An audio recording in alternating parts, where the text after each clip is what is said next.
Oke teman-teman, kita lanjut. Tadi kita udah membahas executor cost, sekarang kita lanjut mengenai IDC, initial direct cost, dan insentif. Nah, jadi bagaimana perlakuannya? Nah, IDC itu apa sih? Nah, IDC itu biaya yang terjadi kalau kita melaksanakan list ya teman-teman. Jadi biaya yang berkaitan dengan list lainnya. Sedangkan kalau insentif itu adalah program ya dari si lesor untuk memberikan keringanan atau memberikan uang kepada si lisi ya. Jadi cash nih yang dibayarkan oleh lesor ke lisi teman-teman kalau insentif itu. Nah, kalau IDC itu contohnya itu ada komisi ya, ada komisi terkait dengan selling against ya. Jadi komisi terkait selling against ini juga suka keluar. Terus ada legal fees resulting yang dihasilkan dari eksekusi list ya. Jadi, nah ini juga biasanya yang suka keluar nih, agak rancu dengan legal fees yang servisnya yang pelayanan ini sebelum eksekusi. Nah, jadi harus tahu perbedaan ya. Kalau misalkan legal fees-nya itu dia menghasilkan atau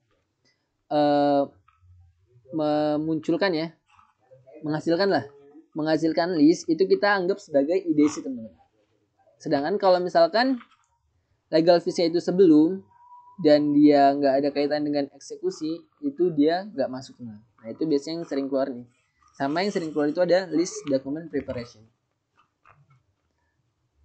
After ya, after atau setelah eksekusi of the list.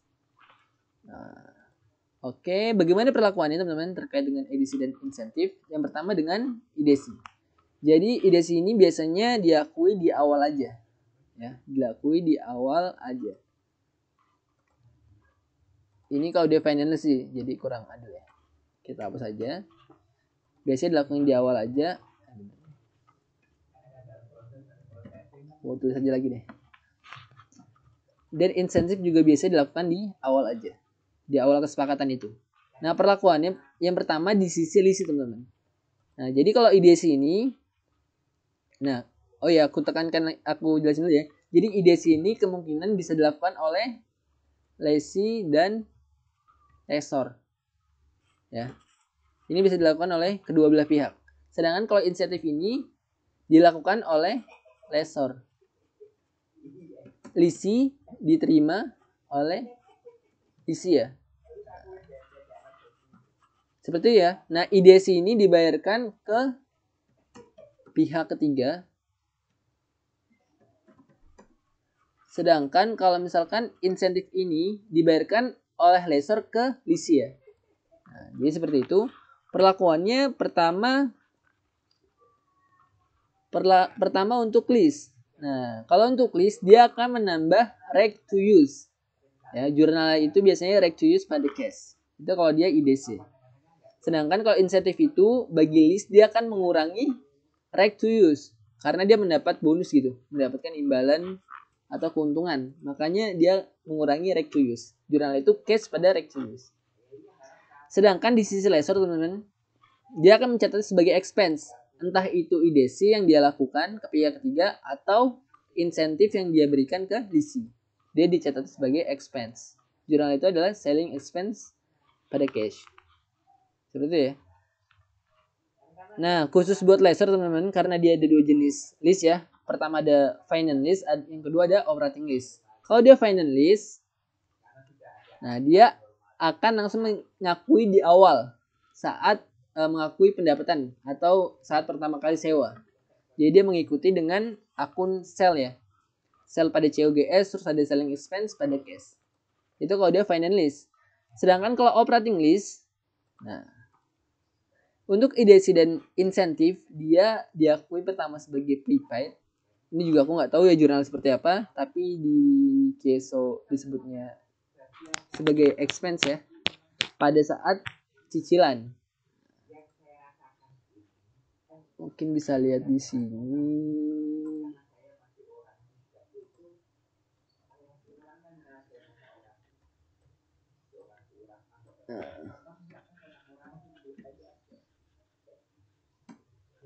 Nah, insentif nih.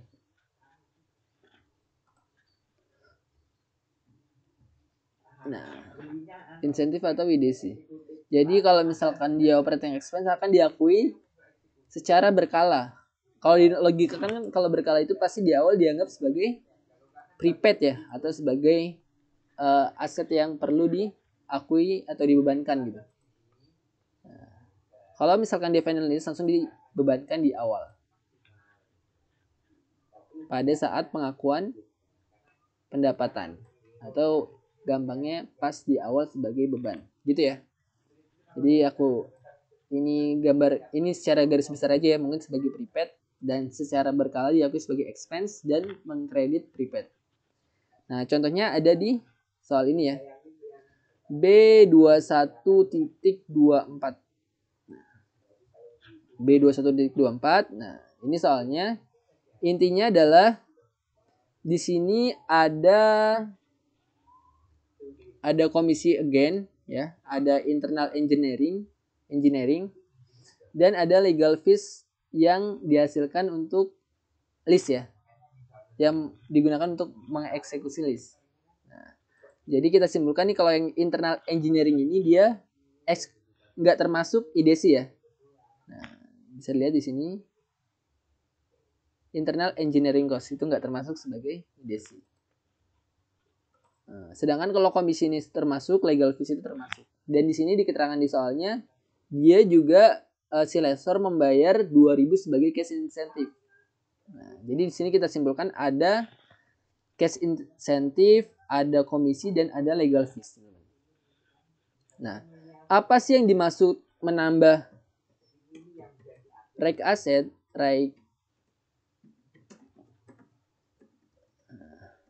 gitu ya.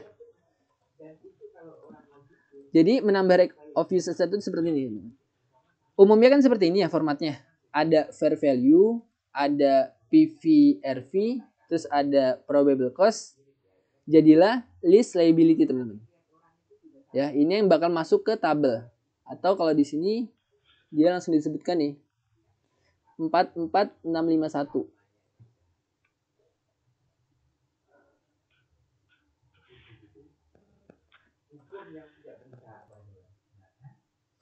Nah, di sini salah ya. Harusnya di sini list liability tabelnya itu hanya sesuai di soal ini, 44651 ya. 44561. Nah, kita disuruh menghitung right of use assetnya setelah adanya cash incentive, adanya IDC lainnya dan lain sebagainya. Nah, bagaimana? Nah, umumnya kan seperti ini ya. Ini bakal masuk ke tabel nih, 44651 ini yang bakal masuk ke tabel. Nah, posisi penambahan ini terjadi setelah adanya list liability teman-teman. Nah, jadi sini ada PV of list payment ya. Terus kita kurangkan dengan cash incentive, kita tambahkan dengan komisi for selling again dan kita tambahkan dengan legal fees-nya. Sehingga reg of use asset-nya per 1 Januari itu adalah ini 44651 ditambah dengan minus 2000 ditambah dengan 900 ditambah dengan 3000. Jadi nilainya adalah 46551. Bisa kita simpulkan ya bahwa kalau ada IDC dan insentif itu nilai antara list liability dengan nilai right of use assetnya itu bakal berbeda teman-teman. Ya, akan berbeda. Ya, antara ini list liability dan right of use assetnya. Nah, kita asumsikan ya di sini kalau tadi udah aku sebutkan ya bahwa cash incentive ini yang dilakukan oleh lessor dan diterima oleh si lisi. Nah, di sini komisinya kita asumsikan nih bahwa yang membayarkan itu adalah lisi dan lessornya. Jadi kedua belah pihak membayar IDC masing-masing. Dan legal fees ini dia dilakukan oleh si siapa nih teman-teman? Kita asumsikan sebagai dibayar oleh si lessor aja ya. Atau komisi ini dibayar oleh ini asumsi teman oleh lisi aja dan legal fees-nya dibayar oleh lessor. Bagaimana perlakuannya? Nah, di sini oleh lisi dan di sini bawahnya lisi dan lessor ya. Gitu aja deh biar sesuai. Karena tadi udah kita hitung nih. Jadi di sini asumsinya adalah komisi expense ini hanya dibayarkan oleh lisi, tapi legal fees ini dibayarkan oleh kedua belah pihak. Nah, otomatis right of use asset-nya seperti ini jurnalnya. Yang pertama di sisi lisi, teman-teman. Kalau kita menggunakan satu jurnal, nah ini seperti ini. Yang pertama direct of use asset-nya 46551 di debit, yang kedua ada less liability-nya di kredit sebesar 44651. Yang ketiga cash yang kita bayarkan. Rinciannya itu adalah 900 ditambah 3000 ya, dikurang dengan minus 2000 sama dengan 1900, atau kalau kita netkan itu sama hasilnya 46551. Ini di sisi kalau dia dicatat satu jurnal. Kalau mau dua jurnal bisa juga. Yang pertama kita mencatat list liability-nya aja ya, yakni right to use pada list liability. Yang kedua mencatat IDC dan insentif itu secara terpisah. Nah ini ya sama aja. Sedangkan di sisi lessor tadi dia hanya membayar yang pertama legal fees dan insentif. Jadi yang dia bayarkan itu ada dua, ada legal fees 3.000 dan insentif 2.000. Jadi total selling expense-nya dia adalah 2.000 ditambah dengan 3.000. Nah, jangan lupa ya, biar memudah pemahaman, kalau IDC ini dibayarkan ke pihak ketiga, sedangkan kalau dia insentif itu dibayarkan ke lisi oleh lessor.